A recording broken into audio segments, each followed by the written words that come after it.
Welcome to Arul cooking channel. பச்சை பயிரை வச்சு நல்லா ஹெல்த்தியான மசால் வடை எப்படி செய்யறதுன்னு இன்றைக்கி செய்ய போகிறேன்.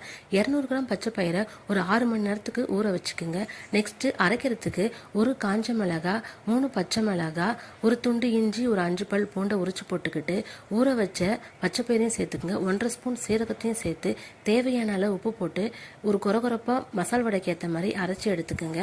மீடியம் சைஸ் வெங்காயம் 2 நல்லா சாப் பண்ணி வச்சுக்கோங்க. கொஞ்சம் கொத்தமல்லி கருவேப்பிலையும் சாப் பண்ணி வச்சுக்கிட்டு 1 ஸ்பூன் கடலை மாவு, 1 ஸ்பூன் அரிசி மாவையும் சேர்த்து நல்லா மசால் வடைக்கு ஏற்ற மாதிரி மிக்ஸ் பண்ணிக்கோங்க. கடலை மாவும் அரிசி மாவும் ஆப்ஷனல் தான், வேணான்னா ஸ்கிப் பண்ணிக்கோங்க. டீப் ஃப்ரை பண்ணுறதுக்கு தேவையான அளவு எண்ணெய் ஊற்றி எண்ணெய் நல்லா சூடானதும் சிம்மில் வச்சு நல்லா மசால் வடைக்கு ஏற்ற மாதிரி தட்டி போட்டுக்குங்க. ஸ்டவ்வை சிம்மில் வச்சுக்கோங்க. அப்போ தான் மேலேயும் கிறிஸ்பியாக இருக்கும், உள்ளேயும் சூப்பராக வெந்திருக்கும். இதே மாதிரி நீங்களும் செய்யுங்க. நல்லா ஈவினிங்க்கு ஒரு ஸ்நாக்ஸு, ஹெல்த்தியான ஸ்நாக்ஸ் கொடுத்த மாதிரி இருக்கும். அருள் குக்கிங் சேனலை லைக் பண்ணுங்கள், ஷேர் பண்ணுங்கள், மறக்காமல் சப்ஸ்கிரைப் பண்ணுங்கள். தேங்க்யூ ஃபார் வாட்சிங்.